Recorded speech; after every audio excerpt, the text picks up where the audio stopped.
Magnesium, one of my most favorite minerals, one mineral that has helped me time and time again, probably more than anything else. So I thought I'd make a quick video on 5 ways that magnesium can help your body. So thanks so much for tuning in. I'm Dr. Robert Fredrickson again, and let's get into it. All right, so magnesium is important, very important. You probably heard from chemistry or biochem that magnesium is involved in over 300 biochemical reactions, meaning it's a precursor that's necessary for those functions to happen. Now, I've actually seen studies that it's more than that, so this list is continually growing. You know, I learned about this 10 years ago in chiropractic school, and it was 300 then, but now it's growing. So magnesium is just that important. The problem is we don't get enough magnesium in our diet, and the other thing is that we're getting bombarded with stress. We drink too much alcohol. We do lifestyle things that aren't good for us, like smoke, and all of these things have been known to deplete our magnesium stores. I see a lot of patients with musculoskeletal type issues, a lot of people that sit behind a desk, a lot of people who get pain and tightness through their upper trapezius areas, who get pain from sitting, being in the car too long.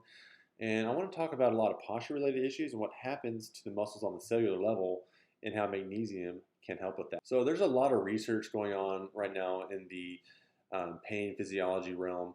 And basically they're looking at magnesium as being a helpful tool to help with naturally helping pain receptors. So inside our body we have pain receptors called nociceptors.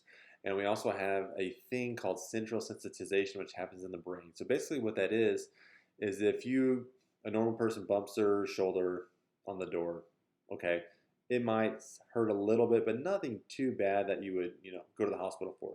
Well, someone who has central sensitization issues, they have a heightened sense of pain from a generally non-painful stimulus. So that little bump on the shoulder is going to cause a massive endorphin rush. It's actually going to release pro-inflammatory cytokines into the tissue. So magnesium can help modulate this so that you don't have that exacerbated pain response to a non-painful stimulus. So some examples of people who have central sensitization issues can be found in the following. So rheumatoid arthritis, psoriatic arthritis, spinal cord injuries, low back pain, migraine tissue injuries, osteoarthritis, endometriosis, IBS, chronic fatigue, fibromyalgia, if I didn't mention that one already, that's a big one.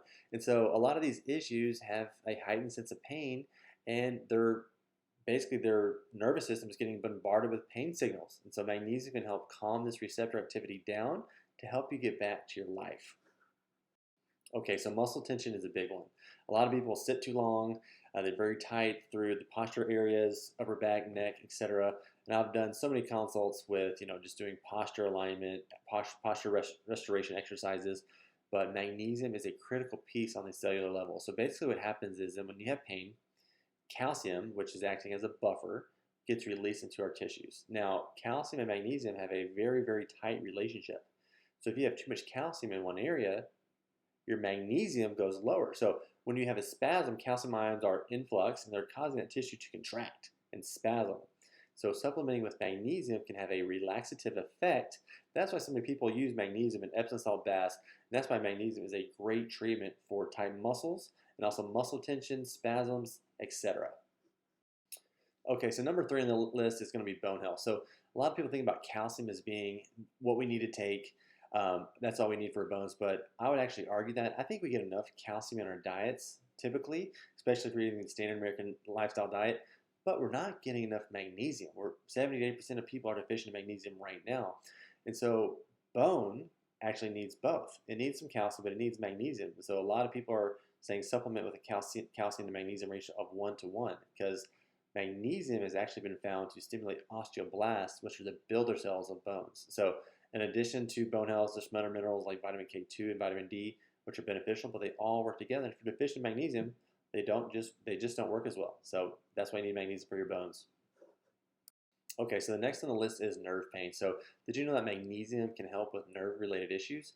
So a lot of people today are seeking out treatment for nerve pain, sciatica, restless legs, etc. So a study from the Journal of Physiology confirms that magnesium has a substantial effect on nerve pain. So in the brain, there is a chemical substance called NMDA. And basically this can help exacerbate nerve-related issues and also pain-related issues. And they found that supplementing with magnesium has no side effects compared to some of the drugs that are inhibiting and causing major side effects. So magnesium is a safe alternative for a lot of people, especially if they're having nerve-related issues, because magnesium has a neuroinhibitory effect on muscles. Basically what that means, it helps you calm down. So we already knew that magnesium is great for sleep, can help us get to bed easier, and help us have more sound, deeper sleep. So number 5 on the list is headaches and migraines. So if you're a migraine sufferer, I'm pretty sure you've already heard of magnesium because it's so beneficial and so well understood about its effects. But if you haven't had one of these issues, you're lucky. But magnesium can help with this because it helps a lot of the pressure issues. A lot of the headaches are vasoconstrictive. Basically what that means is tightening of the blood vessels. And magnesium has a relaxative effect, but it also can decrease the pain. So there's 2 substances that have been studied with migraines specifically, substance P and glutamate, which are excitatory neurotransmitters.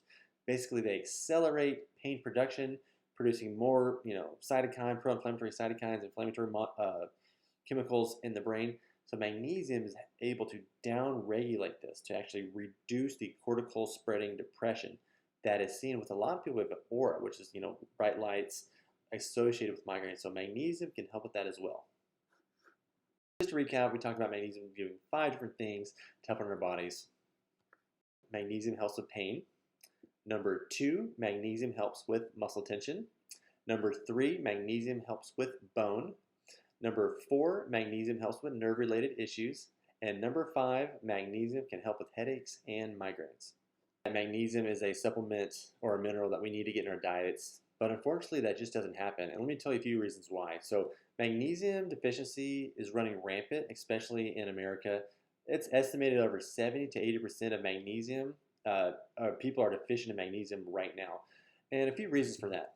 One, certain things, toxins, even caffeine, which I tend to enjoy, have the ability to decrease magnesium content. Stress, when we're stressed, magnesium is the first mineral to get depleted and excreted in our urine. Also, lifestyle factors, excessive amounts of alcohol and smoking can also decrease our magnesium source. But let's talk about some other things. So soil. The soil that we have today, 100 years ago, it was much richer in magnesium than it is today. So we actually have soil depletion, which plenty of people have talked about. That is another key reason we're deficient in this. And so eating a diet rich in magnesium foods is obviously the first thing you should do, but so many people aren't doing that.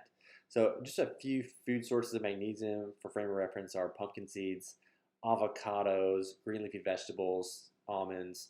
But a lot of people, even if you ate, say, 1,000 calories of almonds, that would get you the RDA, but who's going to eat that many in one day? So supplementing with magnesium is a very, very good option. It's safe for a lot of people.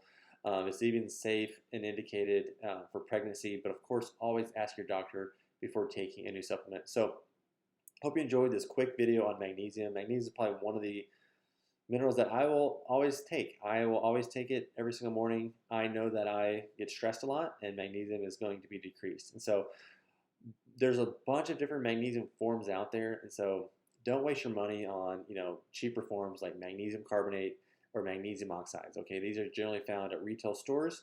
Look for the higher quality magnesiums in the chelate forms like magnesium glycinate or magnesium malate or magnesium threonate, and even in some cases magnesium citrate. But don't take too much magnesium citrate because that actually can have a laxative effect. But if you're constipated, that's probably what you need. So hope you guys enjoyed this video. Please subscribe. Please share with a friend who might need some more magnesium in their lives. And again, I'm Dr. Robert Fredrickson. Thank you so much for joining me on my favorite mineral, magnesium.